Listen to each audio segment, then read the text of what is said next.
Hi everyone, my name's Sydney and I'm a Girl Scout ambassador, and this is my presentation on allergic reactions. This is a part of my Girl Scout Gold Award and I'm excited to teach you guys all about allergic reactions. So today's objectives are that students will demonstrate a basic understanding of allergies, they'll be able to identify symptoms of an allergic reaction, and they'll know how to help someone experiencing an allergic reaction. So for a little icebreaker, I have these introduction questions, which are, does anyone know what an allergy is? Or does anyone have an allergy or know someone who has an allergy? And has anyone had an allergic reaction before? So pause the video and discuss these questions, and I will give my own answers after you come back.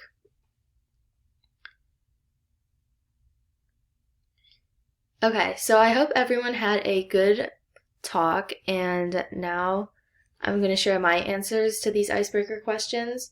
So I know what an allergy is because I have my own allergies, and my mom also has allergies, and I'm allergic to roses, which is my biggest allergy. I'm allergic to nuts and soy and grass and pollen. So I've had an allergic reaction before, and I've had a bunch of different reactions, from mild reactions to very extreme reactions that were kind of dangerous. So I hope that no one else has had a dangerous allergic reaction before, but this is why it's important to learn about allergic reactions. So just why do allergic reactions occur? We're going to watch this video by Allergy Adventures, and we're going to find out a lot of interesting things about the science behind allergic reactions.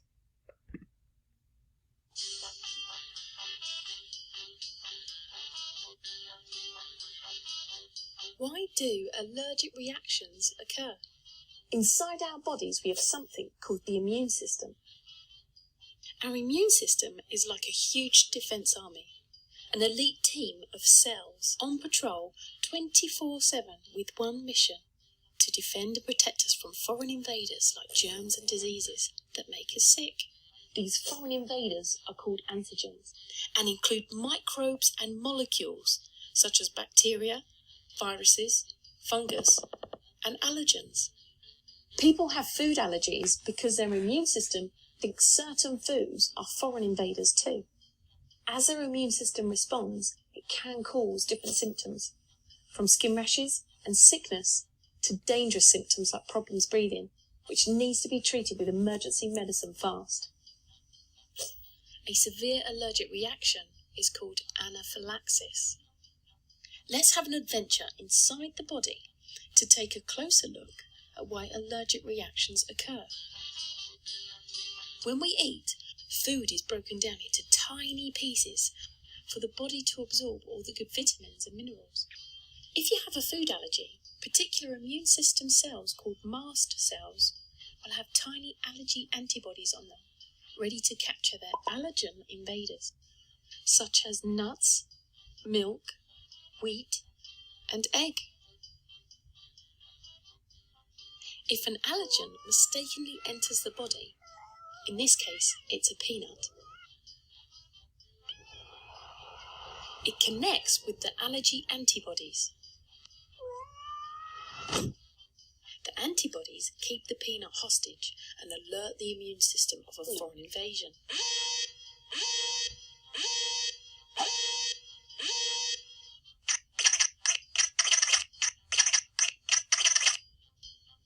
The immune system overreacts by releasing large amounts of chemicals.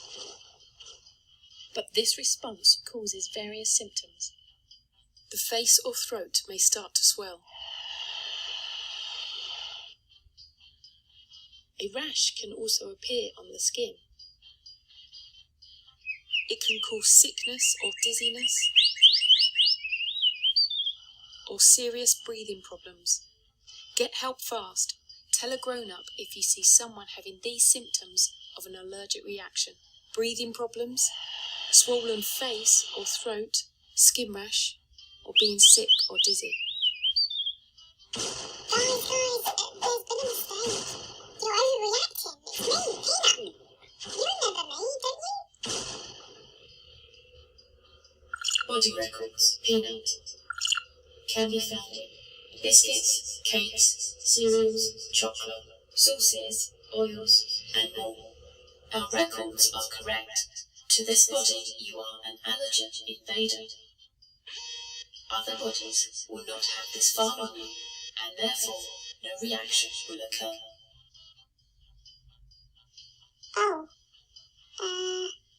I better keep out then.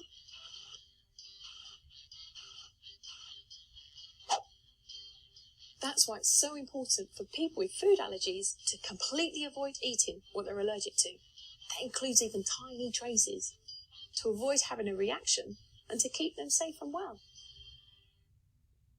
Find more free from fun on allergyadventures.com. Okay, moving on from the video, we're going to ask a question. So what is something new that you learned from the video? Stop the video and discuss this as a class or as a group.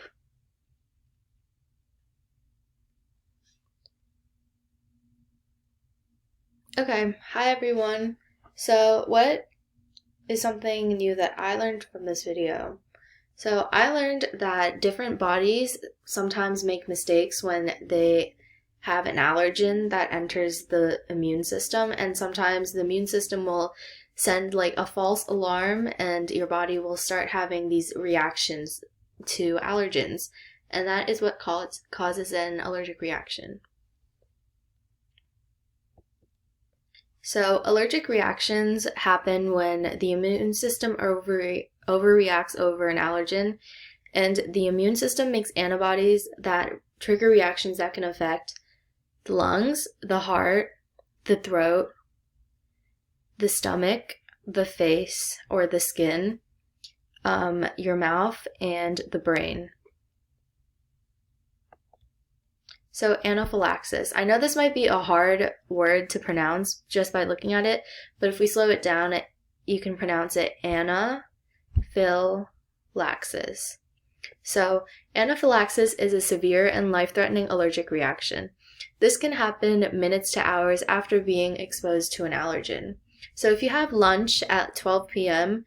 and you accidentally have a peanut and you're allergic to peanuts, you might have a severe allergic reaction just like minutes after you bite into a peanut butter and jelly sandwich, or you can start feeling the effects of an allergic reaction like at 4 p.m.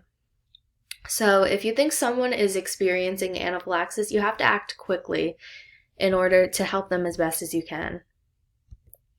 So how can you tell that someone is experiencing anaphylaxis? Well, we have an acronym called FAST, and the F stands for face, the A stands for airway, the S stands for stomach, and the T stands for total body. So all these different parts of the body can be affected by an allergic reaction, and we have to always keep an eye out on someone who may be showing all these symptoms because they might be having an allergic reaction that is very severe. So in the face, we can see face itching, face redness, and face swelling. And then for the airway, some symptoms include trouble breathing, coughing or wheezing, and trouble swallowing or speaking. Next, for the stomach, people who are experiencing anaphylaxis may have nausea and vomiting, stomach pain, and diarrhea. And lastly, for total body, people might have hives or a rash, pale skin, and loss of consciousness. So if you see multiple signs of symptoms in one person, then it might be best to get help because they may be experiencing anaphylaxis. And the most important thing to remember is to get help from an adult and to act as quickly as you can. So epinephrine, this is also an intimidating word, but you can shorten it to Epipen, which is the most generic medicine. So epinephrine is a medicine and the only thing that can stop an anaphylaxis reaction. So this is like the magical cure for anaphylaxis, and once it is injected into the body, it works very, very quickly. It's basically like magic. So it comes in easy to use injectors, which are shown here. These are the most common, the Epipen 2-packs or the Epipen Junior, but the AVQ and the epinephrine injection USP also exist. And it's important that you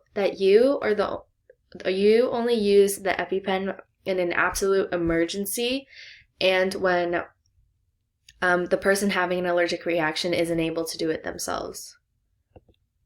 So how to use an Epipen? We're going to watch this video by Cook Children's Healthcare System, and we're going to learn how the Epipen works.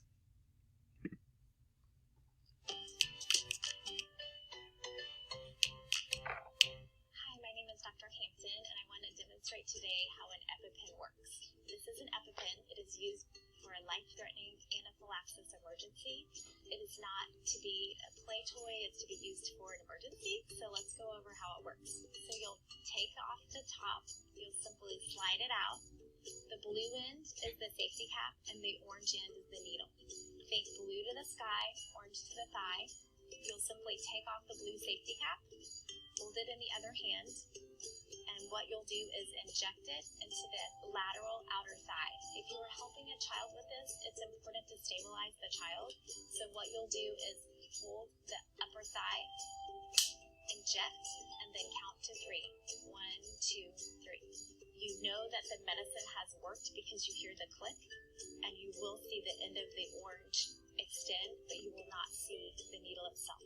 Once you've done this, the medicine has worked and you want to seek immediate medical care.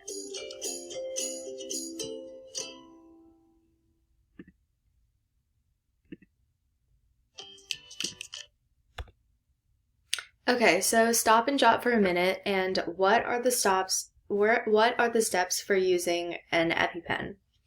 Pause the video for a minute and then answer the question on a piece of paper.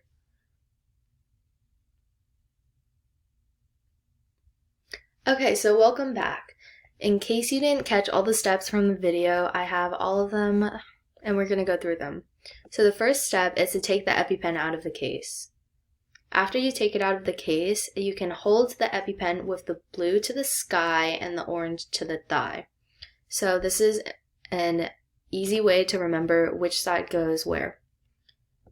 The third step is to remove the blue cap that's on top of the Epipen and to swing and firmly push the orange tip onto the outer thigh until you hear a click.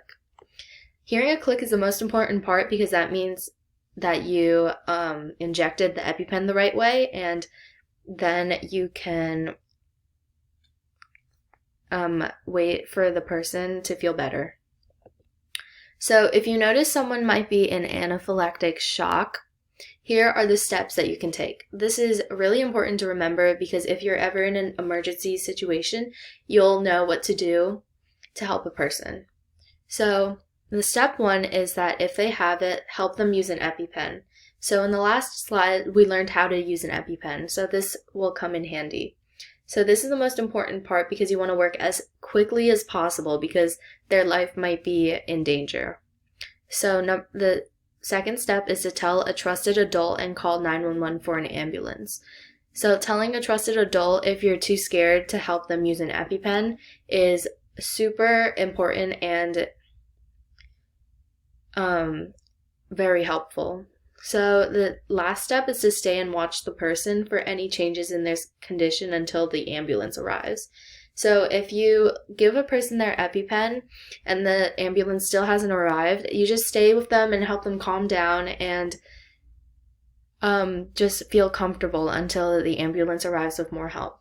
So a way to remember this is ECS, which stands for Epipen, call 911, and stay and watch. So for closure, with all the new information that you learned today, make a poster. So this is something that you can make, like the acronym FAST that we just learned, and it has arrows and examples over here. And here are my works cited. So I hope everyone had a fun time watching this presentation, and I hope that you learned some new information about allergic reactions and that you're able to help people in the future. Thanks for watching. Bye!